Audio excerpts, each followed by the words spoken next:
Hi, everybody. Welcome to the Card Shop. I'm the big dog. I'm here as always with my co-host, the shill for the industry, Mike Fruitman, and we are very proud to be joined today by John Broggi from the National Sports Card Collectors Convention. And John, we try to be thematic on the show, and so in honor of some of the trials and tribulations you've had as running that great event. I want to switch up my background to do something in support of that if my computer acknowledges my existence. So give me 1 second here. So I'm going to go as the coronavirus. And as you'll see, my shirt is an F-bomb because I'm sure about March of this year, all those things were going through your head as someone who's trying to whip up that convention and get it in shape. So, we'll get into that in a little bit, but thematically, it's the topic for everyone, right? I hear you, and you're right. I use more than one or two F-bombs myself. You curse? John, I never thought you would curse. Quietly, to myself. So, I told him you liked Rutgers. I was really hoping for a Rutgers background for you. See. I have my Rutgers sweatshirt there you on. Go. Very nice. And I have a block R that I was going to give to you guys. So we do a lot of Rutgers stuff. Yeah. So we actually miss it. We're supposed to start our football season in a couple of weeks. Hopefully we'll be able to play. So yeah, have you got any fans? How's the collegiate ne'er-do-wells surviving? Is there any outbreaks or anything at the campus? Well, as with every Big Ten school, we've had a couple of cases, and they shut down camp. Our big thing right now is our baseball team has had a small outbreak, and they were just practicing. So they're staying pretty much in control of it, and there's a lot of good stuff going on at Rutgers. So we're hopeful of our basketball team and our football team, showing people in the Big Ten that we're not the doormats that they think we are. Right. Yeah, I played football and baseball at a smaller school called Valparaiso University, and I can tell you that if there had been a coronavirus when we were on our baseball spring break, we all would have had it. Just given the nature of Bryce Drew would have gotten on there, right? Bryce Drew probably would have had it. That's true. I ran into him way before he got to college because his dad became a coach, I think, my junior year of college, and so he would play basketball, every now and then at the university. So, you'd run into him on doing some little scrimmage and stuff like that. So, you could tell back then he was a scrappy little kid, and it sure showed up later in life. So that's cool. It did. Yeah. So, John, Mike was good enough to reach out to you and get you on the show. And, one thing we like to do first, how in the hell do you know my bearded co-host here? Because that's always there's always something interesting about that experience. And it's amazing how many times he doesn't remember how he knows people. Well, I'd be interested to know if he remembers the first time we met. It wasn't that long ago. I mean, I've been in this industry since about 1978. Right. So I think I'm a dinosaur.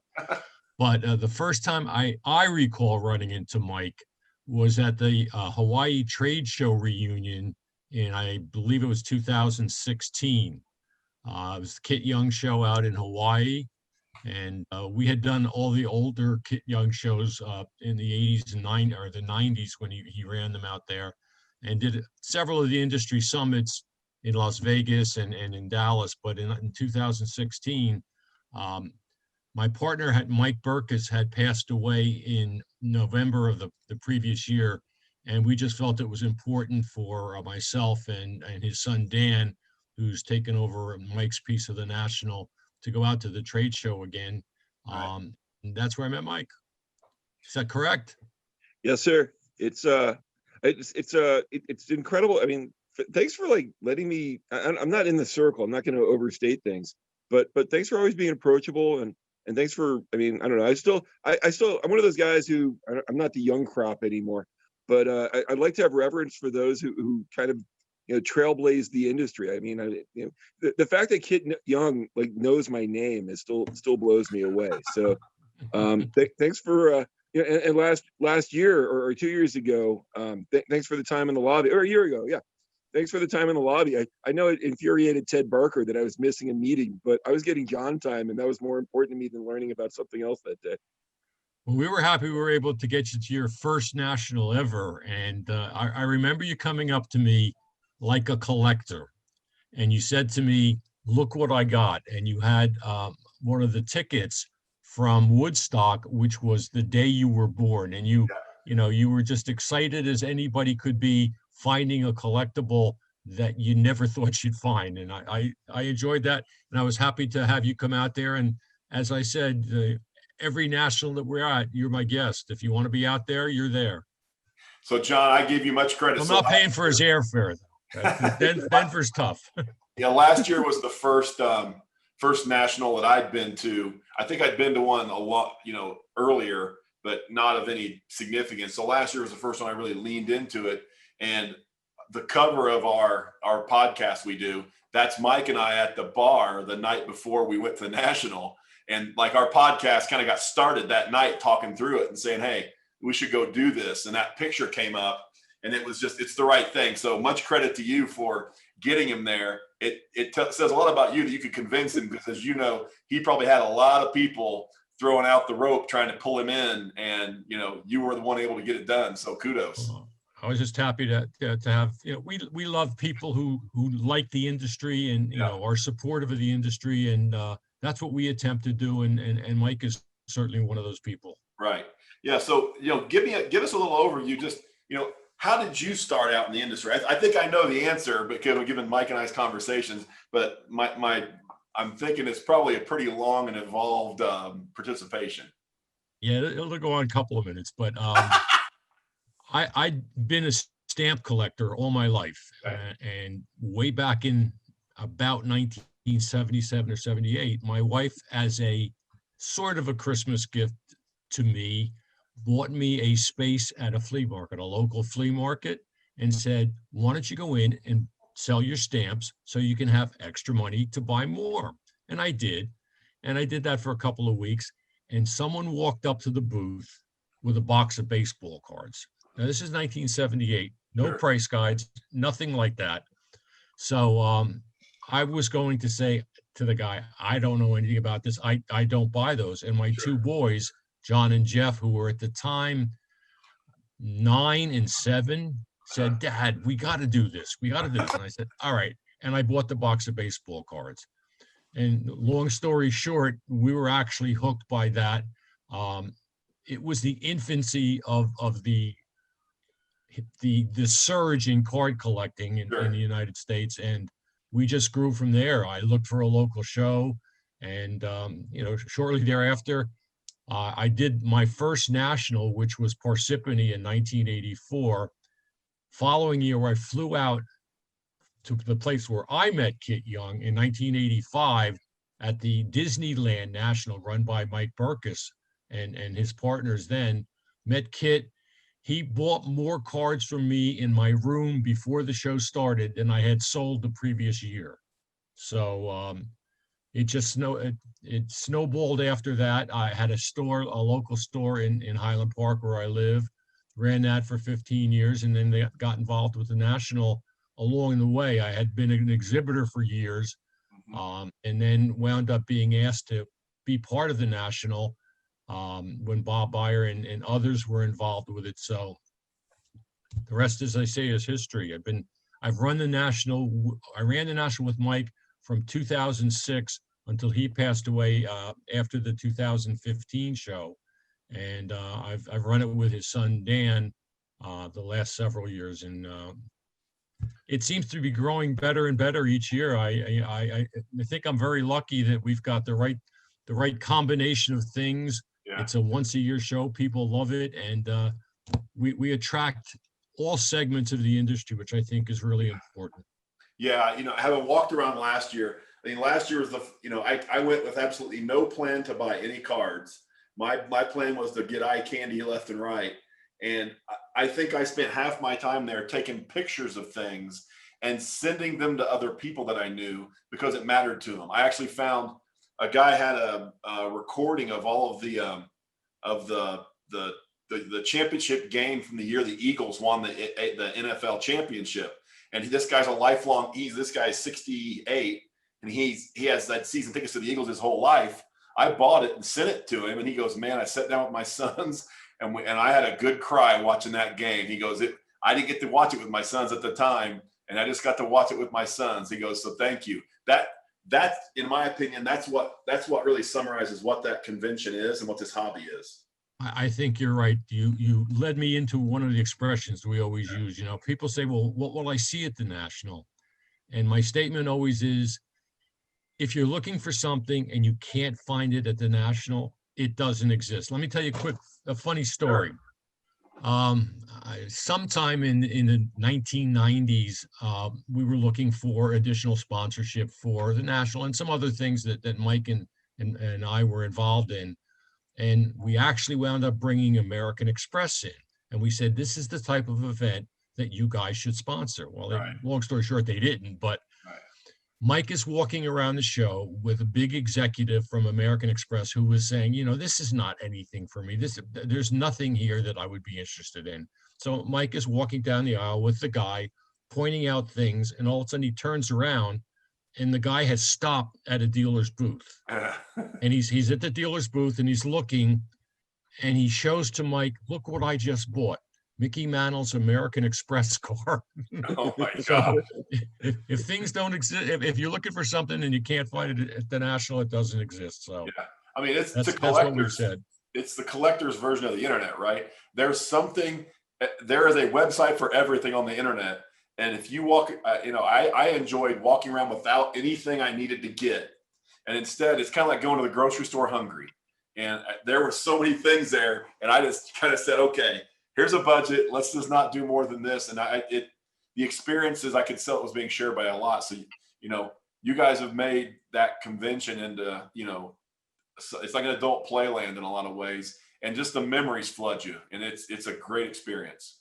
It really is. And the other thing that happens is you get to see people that you may not see for a year. We have a lot of exhibitors who only do one show a year. Right. I know Kit Young doesn't do but the National. That's the only show he does. And I get to see him and bust chops with him each year. And it's just a great feeling to see these people that have been in the hobby for the number of years that they have. So it's great. So John, typically when you hear from a card manufacturer, they say that they start working on a set 6 months out. So can you give me a little bit of an insight? What does it take in terms of, I mean, are you like get done at the National one day and then starting on the next year, or like, obviously you put the tables out there, they sell out immediately, but I mean, obviously there's so much more to it than that. How much relish Right, time do you give yourself? Do you give yourself any, or is it the day after you're going? Well, the day after you're going, but you're just trying to close down the last event because you've got, all the things that have happened. You've got, as Mike said, our booths for the following year's show are for the last several years have been sold out completely at the previous National. So That's great. we've got to record all that stuff. And, our office staff does that. Our office staff is one person. Right? Megan? But we'll take some time after the National, maybe a couple of weeks, and then get started, with the new booths and all that. We've tried to get the card companies to react a little bit more quickly and earlier than they have, but typically we don't get notified on. We used to be able to tell them what we wanted. Some of the early sets, which were replicas of the 1950s cards that never were, things like that, like a 56 Stan Musial card, which never existed. We were able to have the manufacturers listen to our thoughts, but more lately, they've been doing exactly what they want to do and providing us with that information, those cards about 2 months before the show, which is certainly not enough time in our perspective, but we're thankful that they do that. And it does provide a nice hook for people who have been collecting these sets forever. We've been doing these sets probably since 1997 or so. Right. So they're nice collectibles, and we provide those to our guests who buy a 5-day pass, and they're popular as well. So I wish it were earlier, Mike. I wish it were, but we understand, and that's what their part of the National is, and they've been able to help us a lot with that. Going with that, you're just constant go. I mean, I just how do you keep going during the national? I mean, I saw you across the street at Gibson's, and you know you got to be first guy in the shift. I mean, you just bear down. Is it just going to be 5 days of just toughing it? Yeah, that's basically, it's actually 7 days because we get out there the Sunday before and we've got the move in and all that. I'm a big planner. I need to have everything laid out and ready to go.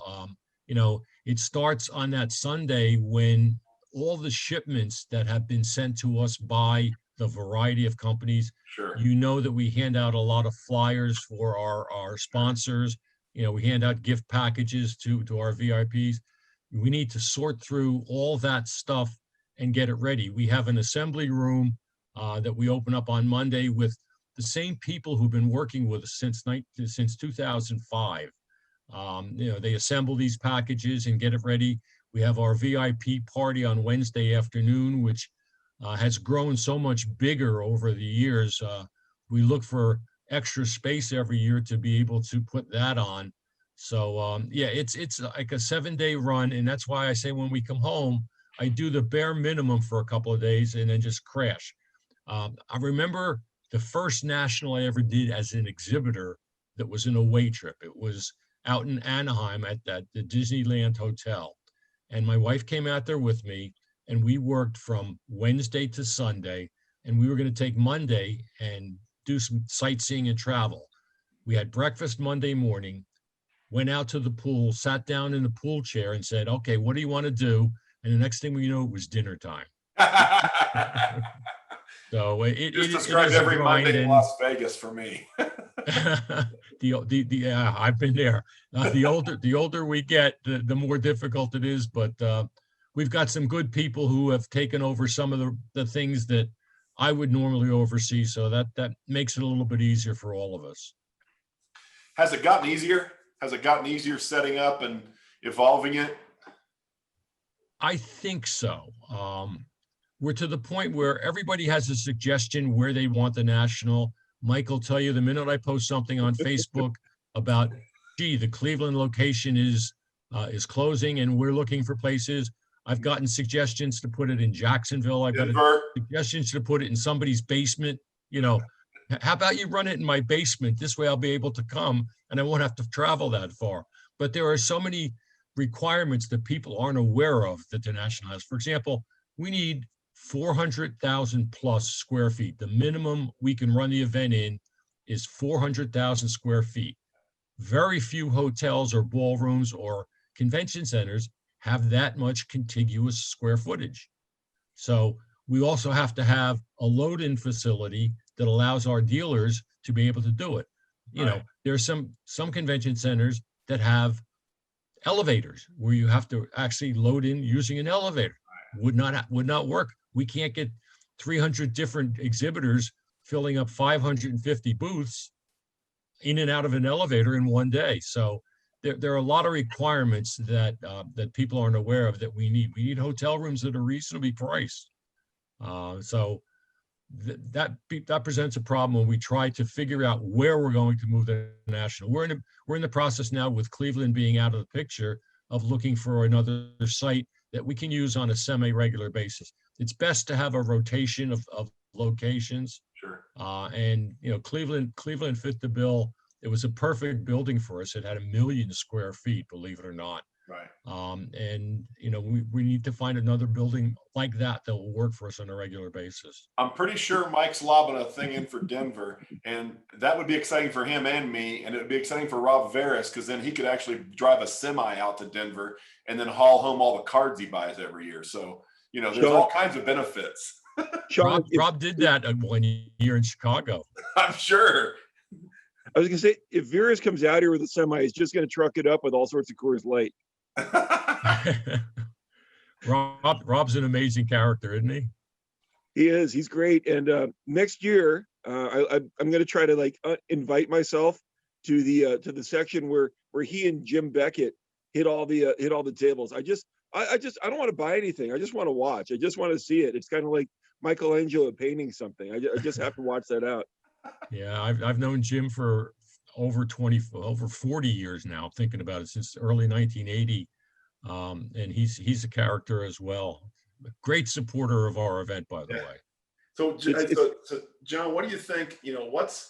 What's on the horizon? I know, I won't get into the whole concept around why the event was canceled. It takes a lack of common sense. I understand that, and I think it's good, prudent sense to just say, December wasn't going to work, and I think all that was just wise decision making. But go through what's the convention going to look like in the future based on the experiences we're having right now? What kind of things you think will be different, and what kind of innovations you think you're going to get given just recent experiences you've had with the last few conventions? Well, what we've tried to do is stay on top of what's going on within the industry. We had probably one of the very, very early group break areas. We had a case Yeah. break pavilion back, I believe, in 2014 in Cleveland. And that area has become very, very important. And as you guys both know, it's an area that's grown dramatically over the last several years. And we're happy that we've been able to participate in that. Obviously, we're seeing stuff with virtual shows right now, and Yeah. we've taken a look at that. We chose not to try to do one this year.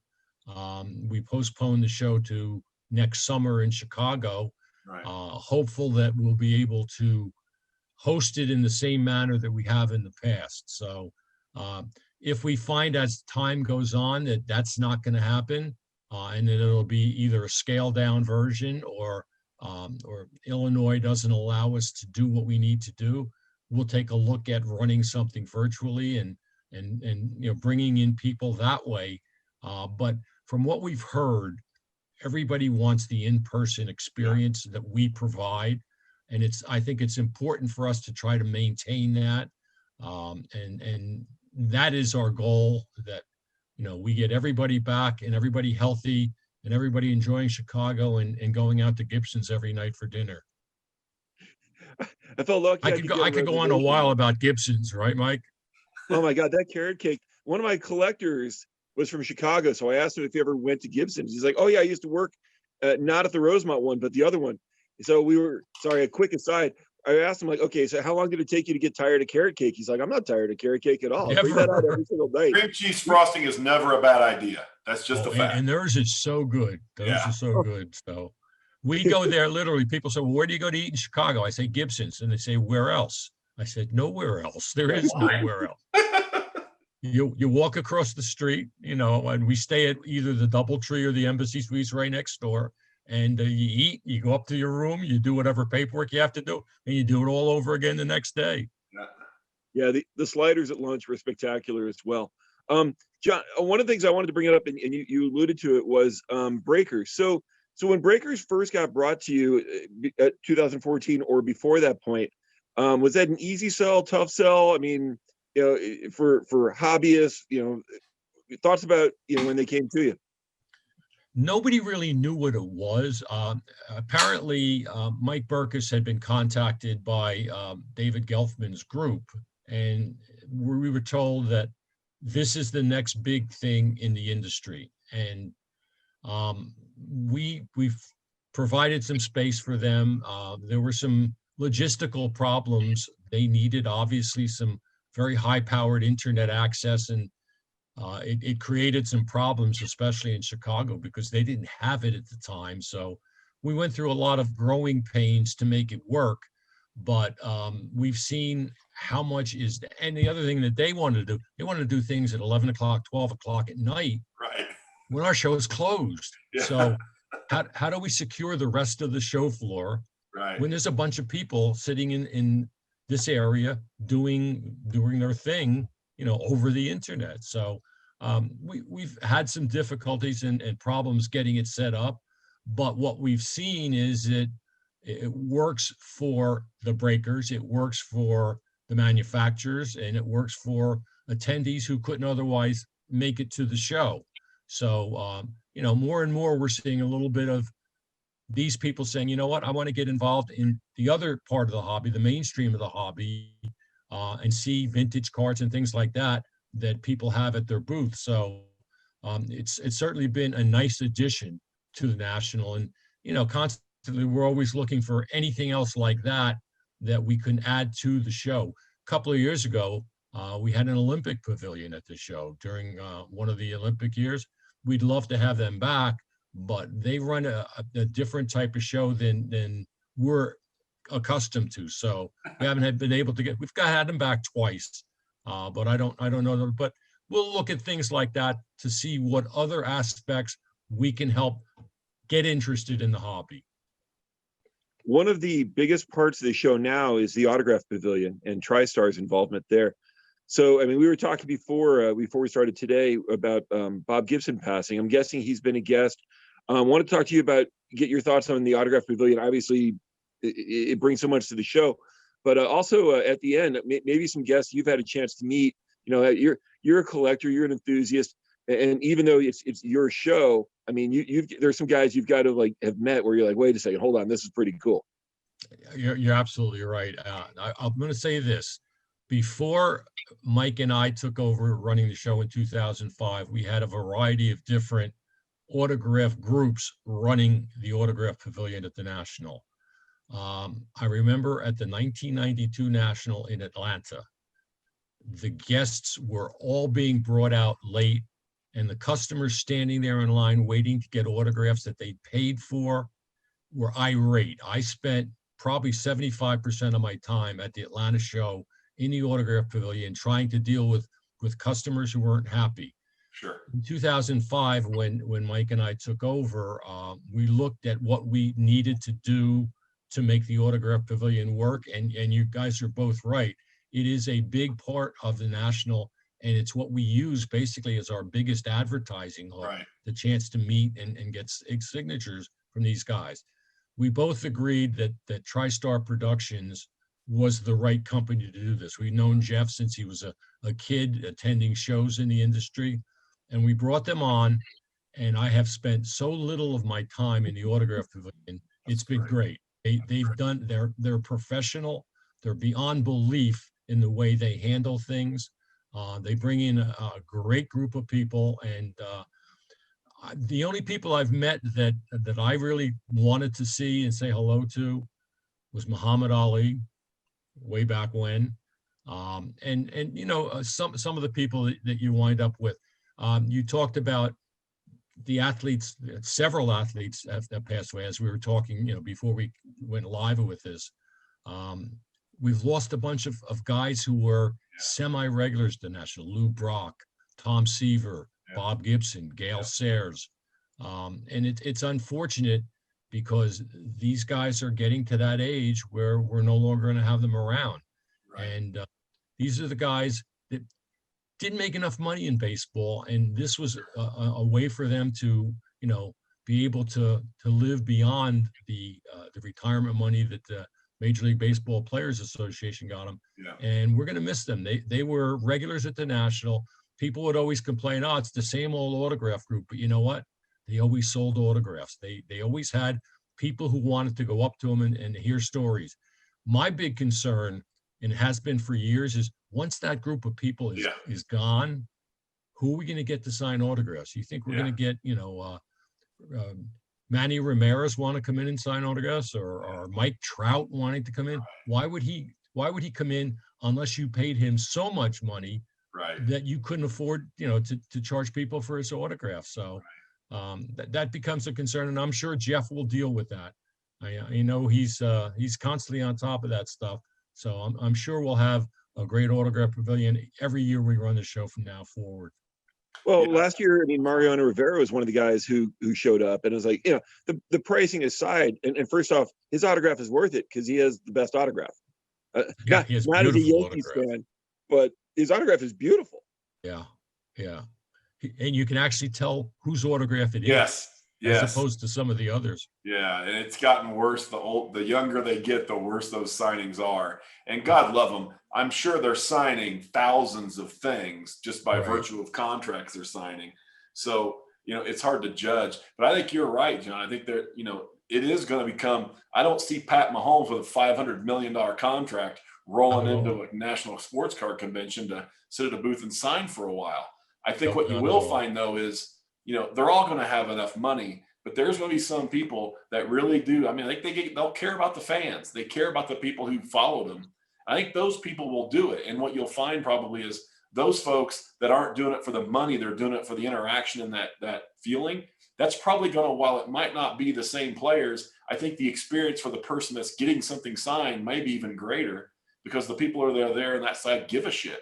And that's always a valuable thing. You just got to find them, right? Right. It was interesting that in Chicago a couple of years ago, we brought in A-Rod, which was to me a major surprise. And the benefit to that was he brought in J-Lo with him. And, she attracted as much interest as he did when they signed autographs. So, but those guys don't appear yearly, so Right. that you wind up with a relationship with them. A-Rod will appear and probably won't appear again for 4 or 5, 6, 7 years. Right. And it's tough, as you said, it's tough to get that group of people who aren't necessarily doing it because you're paying them big dollars, but they're doing it because they want to interact with fans. I think the older these guys get and the further they're away from the game, the more they'll want to do that. Yeah. Yeah. So Mike, you talked about A-Rod and J-Lo. I know a few years ago, a certain point guard from the Spurs was dating a famous actress. And if I'm not mistaken, she showed up at a Nuggets game in the Pepsi Center to watch him. Do you have any stories whatsoever about that night? Nothing, baby. I got nothing. She enjoyed the game. There were no incidents, and the game was played. and if I'm not mistaken, now you got to tell me who this was. Oh, Eva Longoria. If you remember at the time, okay. She was dating Tony Parker. And okay. If Now I'm not mistaken, though, did they have a row fenced off for her? She enjoyed her space, and I'm aware of no incidents, and it was a great. I'm guessing the Spurs probably won. Yeah, I was sitting. So, John, I have Mike and I'm a season ticket holder to the Nuggets, and I sit pretty low down in the courtside area. And so Mike and I get to say hi every night before the game because he works that side of the arena. So we've had a long experience on that side, and I've gotten to watch him have all of his fun with the fans, especially the ones that decide that Coors Light's their beverage of choice for about 300 times a game. And it's fun to watch Mike in his other natural habitat besides the shop. Mike, are you finding anything going on about live attendance at any of those events, even slimmed down? Well, in Colorado, let's see, Red Rock. Nathaniel Radcliffe played at Red Rocks. It was a sold-out show. I think there were 170 people there. More people would have bought tickets, but that's what they would sell. Let's see, the other day against Tampa Bay, there were, I think, 5,500 or 6,000 fans of the Broncos game. Dick's, where the Rapids play, we're seeing some folks there. In terms of concerts, I'm jonesing. Fortunately, business is kind of busy, so I've been able to otherwise engage myself. But thank God business is good, because otherwise I'd just be like, well, I can't sell cards and I can't throw people out of concerts. What good am I anymore? Were there people at the Jets-Broncos game? Well, okay, so that was in New York, and I don't believe so. Oh, I'm sorry. I thought it was out in Denver. That was at Meadowlands. I'm not sure there were any. No, there were not. We're still in the position, and that was one of the reasons that we realized that December wasn't going to work. Sure. If you come to New Jersey from any one of 33 states that have a positivity rate higher than 3%, you're supposed to quarantine for 2 weeks before doing anything. So we didn't think our dealers were going to want to do that. Well, if they can all quarantine together at a bar, they might be okay. I don't think they want to spend 2 weeks in New Jersey, right? With the way the industry is right now, you would have had a line of people still ready to do it, I'm sure. Yeah, I agree. No, we're aware of that. As you said earlier in this thing, the whole concept of having to cancel this year, as hot as the industry has been, it hurt. I mean, we knew we were going to have one of our best shows ever. Yeah, absolutely. In Atlantic City. I was purposely, I guess I was trying to avoid bringing up the sensitive subject, but like that moment when you finally had to realize that it was for the best interest, and you weren't baiting people anymore. You weren't, holding out false hope that it was going to happen. Was that the toughest moment you've had? Not to bring up a sore point. It didn't happen at one moment. It was one of those things that we kept hoping against hope that we would be able to do something.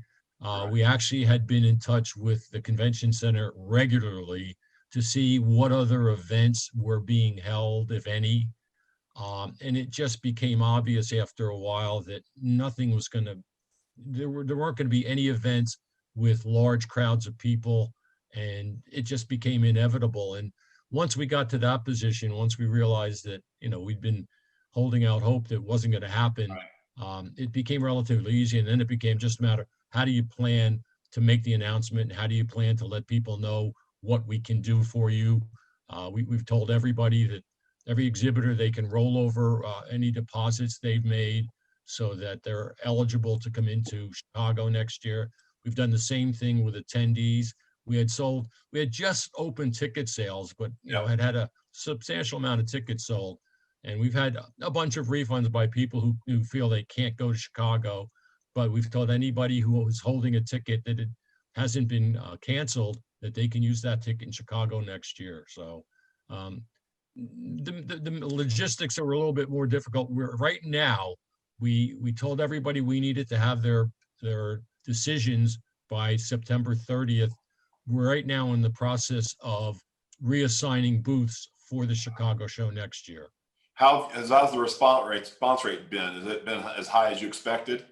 Higher. We have people who are saying, if anybody cancels, I want a booth. Okay. Basically, what we've done is we've told anybody who had a booth in Chicago in 2019 and anybody who had signed up for Atlantic City 2020, you guys are first priority, because you had given us money and paid deposits for the event. And when we looked at that number, if everybody who had booths there, we'd be 2 booths short from what we have on the show floor in Chicago. We've had some people who said, I can't do it, or, unfortunately, our exhibitors are as old as some of the athletes that appear, and we've had some people who are no longer in the industry. We actually added about 40 booths in an area that we weren't using in Chicago. So we have about 40 more booths, but I am almost 100% certain once everything gets assigned in the next week to 10 days, we will be out of booths again. We'll be completely sold out in Chicago. If not, we have a waiting list of people who didn't do either of the 2 shows. Right. I'm guessing BGS and PSA are probably looking for larger space area for all the gradings they expect to do as well. Everybody's looking for bigger areas, right? And unfortunately, in Chicago, we have very little room to expand. In Atlantic City, we could do that because we've got a lot more room in the convention center that we weren't using. We could have done it in Cleveland as well, but Chicago, which is, as you know, Mike, a great location, centrally located, great sports history. We just don't have the space to expand there that we'd like. That's why Denver's such a good idea, Mike. The convention center is gigantic and it can expand infinitely. We actually did talk to Denver. I had spoken to Mike about a year or so ago, and we did have some conversations with them. But the dates that we're sort of tied to in the summer didn't work because they had some other events pre-booked for there. But, we'll talk to them again at some point in time that makes sense. But we're in the rotation where Chicago is every other year, and we'd like at least 2 other locations to use in the interim. So we'll see what happens. Thank you for finally mentioning that. You told me to keep that a secret, and I have kept that a secret for a year now. So thank you for, now I can say that at least Denver was a consideration. Thank you. It was. So go ahead, Mike. When COVID began, and I always associated with the Nuggets game with Mark Cuban at the end of the court, and the other game getting canceled because of the referee having a previous contact potentially. What were your thoughts? Not necessarily. Well, I guess, what were your thoughts specific to the national, obviously, and then specific to the hobby as well? Well, I'm going to go back and tell you my thoughts in response to me first. Please. I happened to be out in Indianapolis at the Big Ten men's tournament. I've been the week before. I'm a big women's basketball fan as well, and Rutgers women have played in the Big Ten tournament. And we were literally sitting at St. Elmo's restaurant in Indianapolis, having a great shrimp cocktail and the sauce that'll clean out your nostrils. Don't inhale. and we were supposed to play a noon game on Thursday. Everybody, we were sitting at dinner with about 15 or 18 other Rutgers fans, and all of a sudden everybody's phone blew up. and everybody looks, and they said basically they're going to run the event without fans. Okay, I think it was Rudy Gobert had tested positive. That was the name. Right. And okay, we understand that. So we had an event before the game was supposed to be played, a breakfast event at Morton's in Indianapolis. So we figured we'd all go there. They have the big screen TV. We'll watch the game there. So we're sitting there that next morning. Everybody had a beautiful breakfast. We're watching the Big Ten pregame show, and we see our team out on the court warming up. And then all of a sudden, the Big Ten Network breaks in and says, the Big Ten commissioner has decided that this event is not going to be played. So, now we're all scrambling to figure out what we do. We have to, get flights home. And things just went downhill from there. So we sat around for, a couple of weeks after that. Nobody knew what COVID really was at the time. And we began to think about, okay, it should be okay by July so we can run the event. Right. And as time went on, just as I said before, you begin to realize that life is different. Yeah. And, we then started to contact the convention center and say, okay, what dates do you have in September, October, November?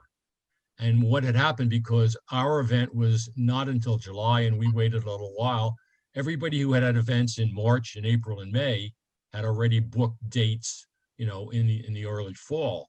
So the only dates that were available to us were the December dates that we talked about. It wasn't an ideal situation, but we felt that we needed to hold out and see whether there was a possibility at all to hold the event. And then again, we realized that it wasn't the same thing. We weren't going to be able to run it. And we did the cancellation. Now, we're very hopeful that next July in Chicago will work. Everybody's hopeful of a vaccine that will cut down things. It appears that the treatments that they can provide right now are certainly cutting down the mortality rate from the disease. So we're just going to obviously be in contact with the health officials in Illinois and in Chicago area, and make decisions based upon what they tell us. And if we need to do anything to change it, we'll know that we have that information and can provide better decisions based upon that. Are you contingency planning already for the event that, hey, it doesn't look like by the date scheduled it'll work, but it looks like within, let's call it a 3-month period, it could? We've done that. We've talked to the convention center a little bit, and they're reluctant to provide us with any additional dates. Sure. Because they want a commitment, and Sure. we're not going to run 2 events there. So Right. We're sort of playing it by ear. We think it's a little bit early to make that decision. Let's probably wait to the end of the year and then see where things stand at that point. Sure. It'll give us a better perspective on whether the disease is being handled, whether there's a vaccine out there. So we'll wait a little while, and if we have to go to a different date, a different venue, or a virtual event, we'll make that decision later in the year. Okay. Change of focus, if we could. So a lot of people who haven't been in the hobby for a long time are seeing things now as the heyday. And for those who've been in the hobby, a lot of people associate the heyday of the hobby as being pretty much the 87 through 1990 period. Do you have a lean, and I know your involvement was different back then, do you have a lean as to whether you believe this is the heyday, or maybe they both are, or? Well, I think I actually would have recalled it to being 81 through 85, but you're close. By 87, everybody was in the industry and going to buy cases of cards to send their kids to college with. And by the fact that 1988 Donruss cards are relatively inexpensive, even with the uptick that they've had recently. But I think the heyday was in that area, or the ramp up during that time was based on the fact that nobody knew about the industry. It was relative. I remember when I first signed a lease for a store in 1981. I walked in and I looked around and I said to the owner, I said, "Yeah, I think this will work for us." He says, "Well, what do you plan to do here?" And I said, "I sell baseball cards." He goes, "You realize," I said, "the rent is $800 a month." I said, "Yeah, I did. I do. I understand that." But I mean, that was what we had to deal with back then, that nobody understood, or nobody was knowledgeable enough about the fact that collectibles are, and this was the coming collectible. It was, stamp collecting was dead, coin collecting was dead. We had new people coming into the arena every year. I mean, if you didn't know who George Brett was, you knew who Don Mattingly was, and you knew Jose Canseco was, and they renewed themselves. George Washington didn't have a good year the following, when they put out a George Washington stamp that next year.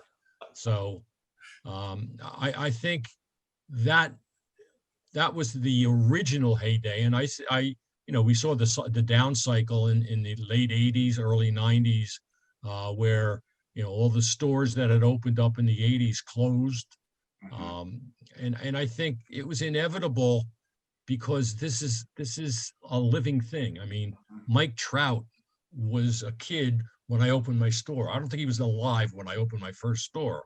So I think this is something that will renew itself on a regular basis. And the fact that things are going crazy right now, COVID obviously had a lot to do with that, because it made contact between people a little bit more difficult, and the online piece of it is going crazy. It's going absolutely nuts. So I'm hopeful it would continue. I inevitably see not a downturn, but a plateau being reached. Sure. And we can just hope that it lasts forever, right, Mike? I'm okay with things. I'd much rather there not be COVID. This wall, like, I've had people come in recently and they've complimented me on how nice it looks now. I used to have 2 products on every single spot, and then for a while, like 2 months ago, I was stretching it out where I had 1 product taking up 4 spots, just to kind of give it a full shelf look. With restocking, and made it always be this much of a challenge, being what it was. I mean, it's just anything. I was putting anything on my basketball shelf just so I didn't have holes up there. The idea of a hole on a shelf is crazy to me. I couldn't imagine that. Wanted to ask you this. So one of the stories I had heard about the National before I had the pleasure of attending was O.J. Simpson signing at a booth unannounced, or what's the story on that one? Interesting. And that's probably part of the reason that Mike and I were put in charge of the National, given the opportunity to run the National. I guess OJ, we had never approved OJ. Our board of directors has the oversight capacity for the National. They approve anything that we suggest. Well, they don't approve everything. They want to approve anything that we plan to do. And the person running the National at the time, and I won't mention his name, but I did it earlier, wanted to bring in O.J. Simpson. And he was told, no, you can't do that. It's not appropriate. We're a family show. We don't want to do that. Our bylaws don't allow us to promote tobacco, even though we sell tobacco cards. No nudity, even though we sell bench warmer cards. But they didn't want OJ to appear. So that went away. And I think that was 2 years before. Then we're sitting at the show, and Bob Wilkie, who was part of the team at the time, came up to me and he said, "You won't believe this, but OJ is sitting over at a dealer's booth signing autographs." So I went over and I looked at him, and sure enough, OJ was there signing autographs. So we went back into the show office and wound up talking with Mike and Larry Ross, who was our chief of security, former Atlantic City police officer that we brought in, who's worked with us for every National. And we told him, we need to make a decision on whether we're going to allow him to do this. And the guy who was in charge of the show at the time basically said, well, we'll make a decision on that in a while. Like, I'm not going to do anything right now. I'm just going to let it happen. Right.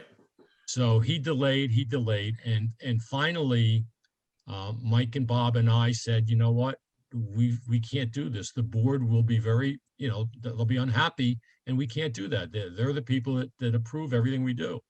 So Larry went out and ejected OJ. OJ went across the street to the Embassy Suites where he had pictures and helmets and everything waiting, and signed autographs over there, for everybody in the world. So this had been set up ahead of time. And, it was. So they were waiting to get kicked out. He was waiting to get kicked out. You knew it was going to happen. Exactly. So it sounds like Pete Rose at every Hall of Fame ceremony for baseball. Sort of, but Pete is a harmless guy. OJ wasn't. Right. Yeah. Pete didn't kill nobody. Well, that we know of. What are your favorite? I mean, so I brought up OJ. What are some of your other favorite stories? Meeting people, just a moment. I mean, I cherish time with you, but I mean, we don't get to go into small talk that often. So, what are some of your other just crazy stories that you've seen at the National?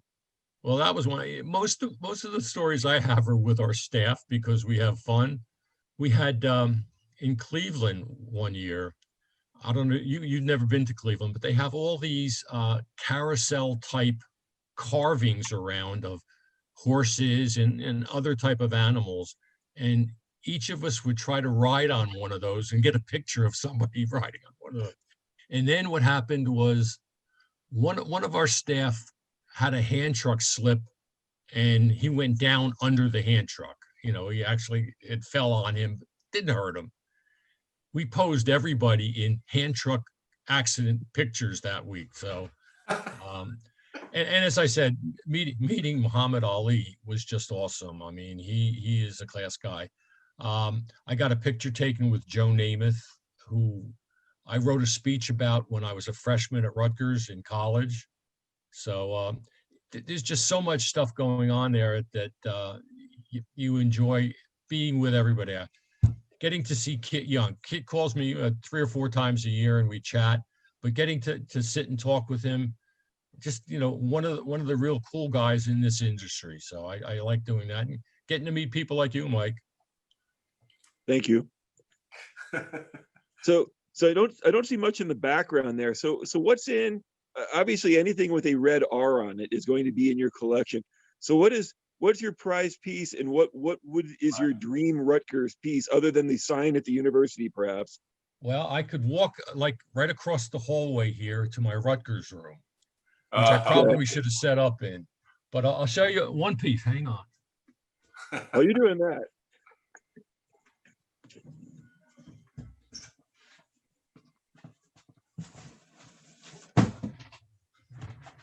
Mike's doing some show and tell too, John. He'll be right back. I don't know if you can get this whole thing in, but I have a schedule card from 1969, which was the 100th anniversary of college football. Rutgers-Princeton played what is deemed to be the first collegiate game in 1869 in New Brunswick, right, a mile and a half from where I'm sitting right now. 2019 was the 150th anniversary of college football. So in the club where we sit for our season football tickets, I have 8 season football tickets at Rutgers. They had a schedule card, which has, the schedule and everything for the 2019 season. And that's one of my newer acquisitions. I've got a ton of Rutgers stuff. I've got a banner from the 1967 NIT team, which was the first postseason that we went to. I got a ton of stuff. I love Rutgers stuff. So what is your Denver stuff? Oh, well, I'm a Floridian. So, I mean, yes, I've learned to like John Elway and appreciate John Elway, and he's going to pay for a lot of my son's college. I don't have the same, it's in my blood, but it's not, pumping through my heart, I guess. I did find the Woodstock ticket. So I've got that. Cool. I remember that. And actually, I had something come in the other day that, like, I don't know why, but like, so the 63 Fleer set has always been one of those quirky sets that I just loved. I mean, because prior to that, the Fleer had always done the retired players. And that came in the other day.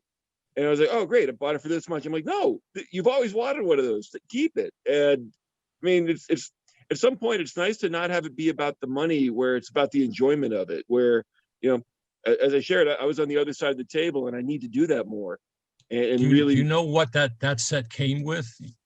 What was it packaged with? so 63 Fleer. they couldn't do gum. Did they do cookies? They did cookies, exactly. So yeah, okay. I got one more item I'm going to show you. I don't know why, but like, so the 63 Fleer set, Sean, there's a short print of a guy named Joe Adcock. Yeah. And for whatever reason, it's crude, but for whatever reason, I've always been drawn to it for that I reason. understand. One of the first things I ever got in this hobby was a partially uncut 52 top sheet, 10 cards, 52 tops. This was 1981. And I had been selling cards at the flea market for a while, and I had some money. So I needed to go and replenish my inventory. I went down to Baltimore to a show in Towson, Maryland, just outside of Baltimore. Yep. And I'm sitting there. I'd gone in, bought some stuff, and the kids were down there. They were swimming at the pool. And I'm sitting in the lobby, and this guy walks in with a whole bunch of sheets under his arm. Yeah. And I look at him, and he's got 30 or 40 different various sized 1952 tops, uncut panels and sheets, including one which had 2 Mickey Mantle cards, 2 Jackie Robinson cards, and 2 Bobby Thompson cards. There were 97 cards in the high number series, and 3 of them were double printed. That was amazing. So they did an auction on some of the smaller sheets. They didn't do the mantle because they wanted to, the auctioneers wanted to keep the mantle panel for themselves. So they didn't put it up at auction. They figured the guy was local. They would be able to deal with him. Right. I bought a panel, and it's got a Yankee card in it, which is, you know, sentimental to me.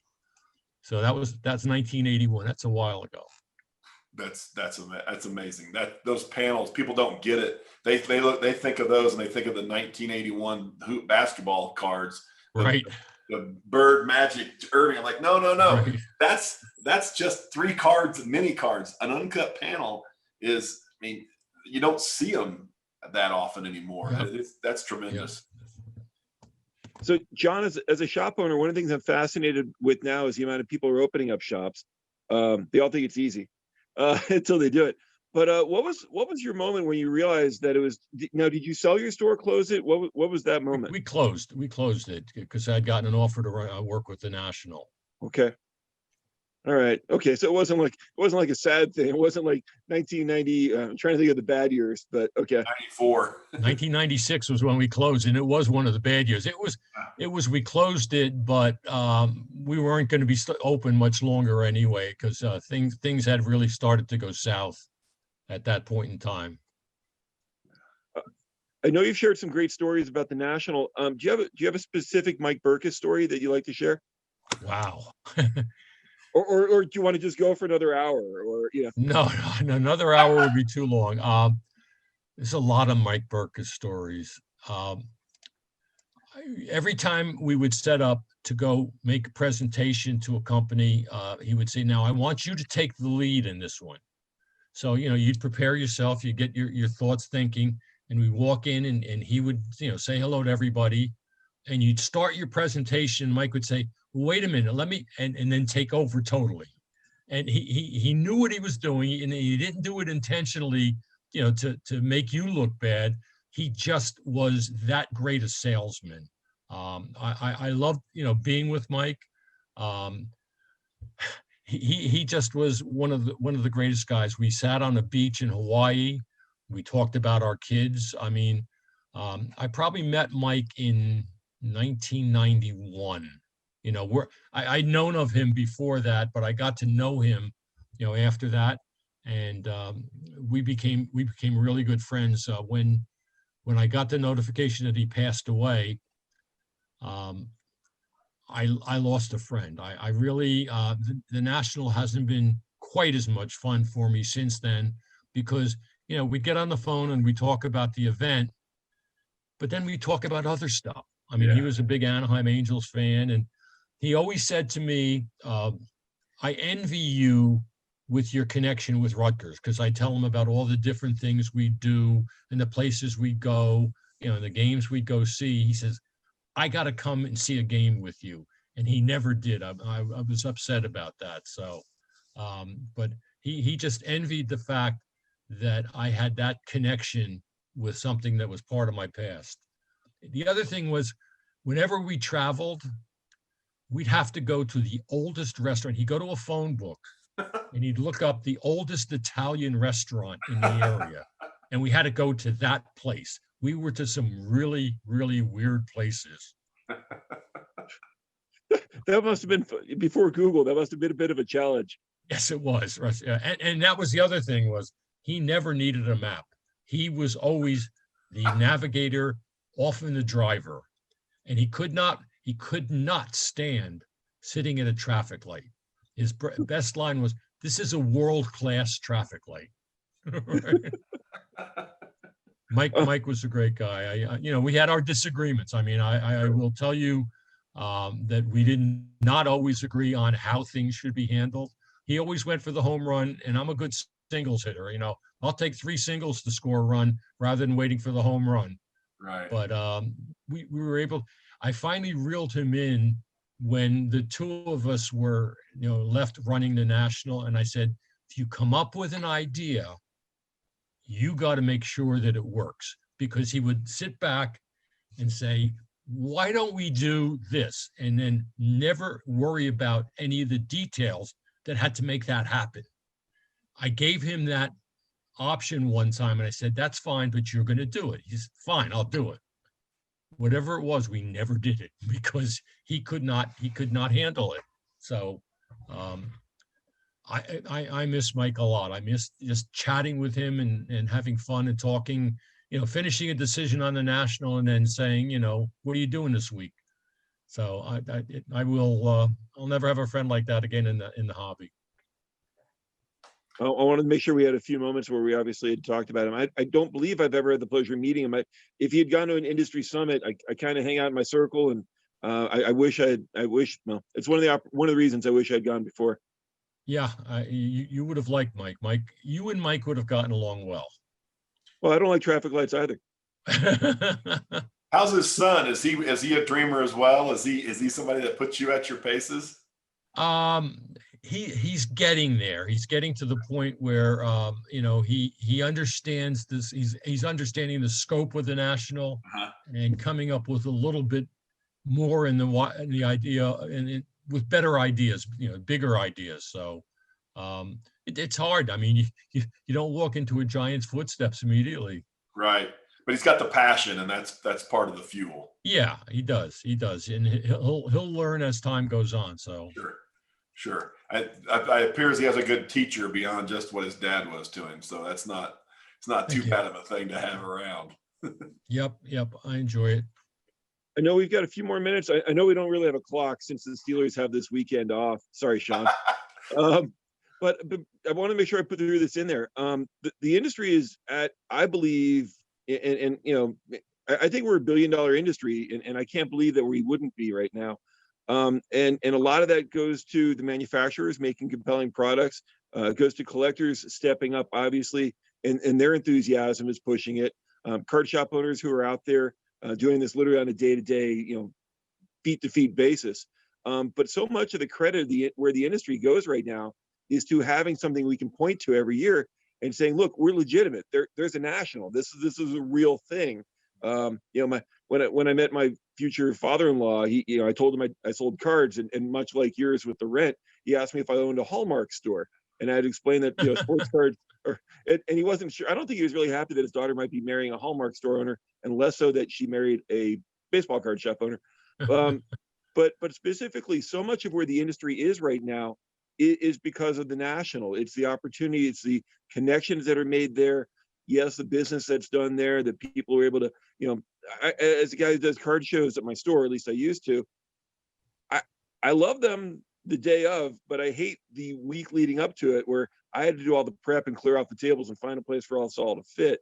So my little 10 table show, you're how many tables do you do? How many tables are there?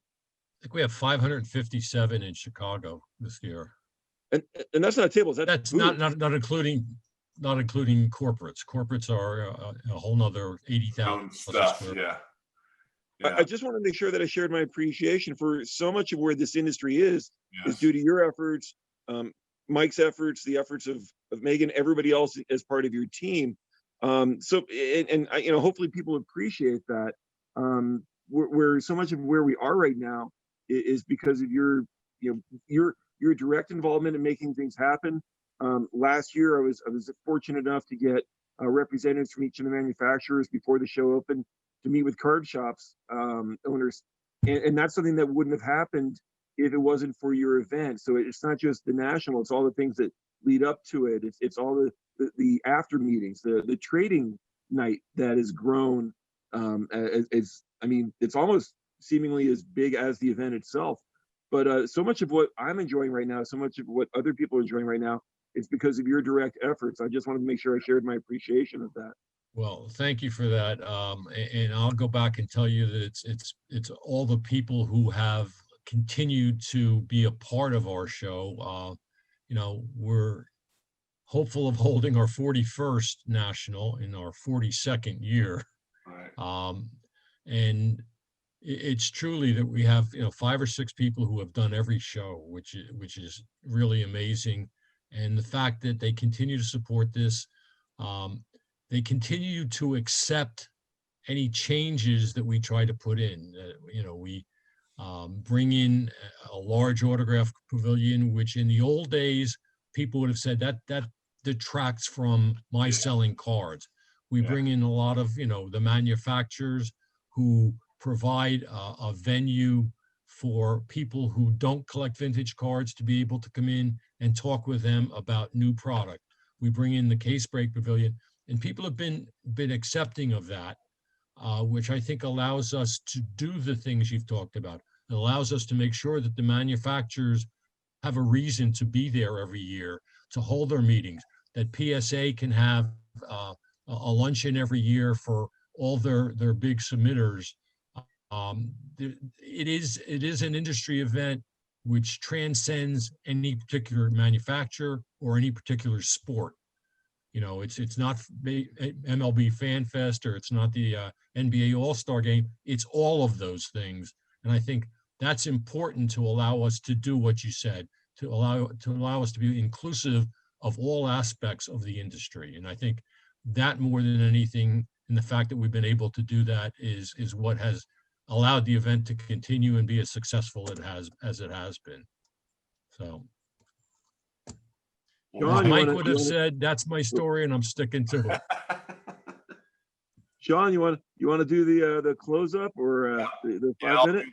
So one thing, John, just to reiterate what Mike said, as somebody who works for a company that has thousands of employees around the world and has an office of 500-600 people in Denver, we're all working remotely right now, and I can tell you there's a very big correlation between the element of what the national convention does for relationships, and I'll call it honesty and strength of character that people get by being with each other and breaking bread together and sharing stories, and what you get in a corporate environment where you can't share a culture over a Zoom call. And so, missing that element is a big thing. And in its absence, the value of it becomes greater. And so, I want to reiterate what Mike's saying here. I can tell you the number of people that I'm late to the game compared to others in leaning into the industry itself rather than just its products. And the number of people that I meet that say, let's make sure we catch up at National. Let's go have dinner at National. Let's go do this. That's significant. And for there to be a forum where that happens, I get that it brings legitimacy to this, but what it really does is it's the foundation for people to have relationships. And that's what this is all about, because the memories come with the relationships. And I think for that alone, it's highly valued to me. And so I thank you for that, on top of Mike's points earlier. Well, thank you guys. We appreciate it. And we appreciate all the support everybody in the industry has given to our event. And let's have 42 more or 41 Absolutely. more, right? Yep. So, on behalf of Mike and John, we thank everyone for listening. and we appreciate listening to the Card Shop. If you enjoyed it, please make sure you subscribe to it, like it, and please check out the National Sports Collectors Convention. It is a beauty to behold, and the memories will flood back to you. So thank you all. We hope you have a good day.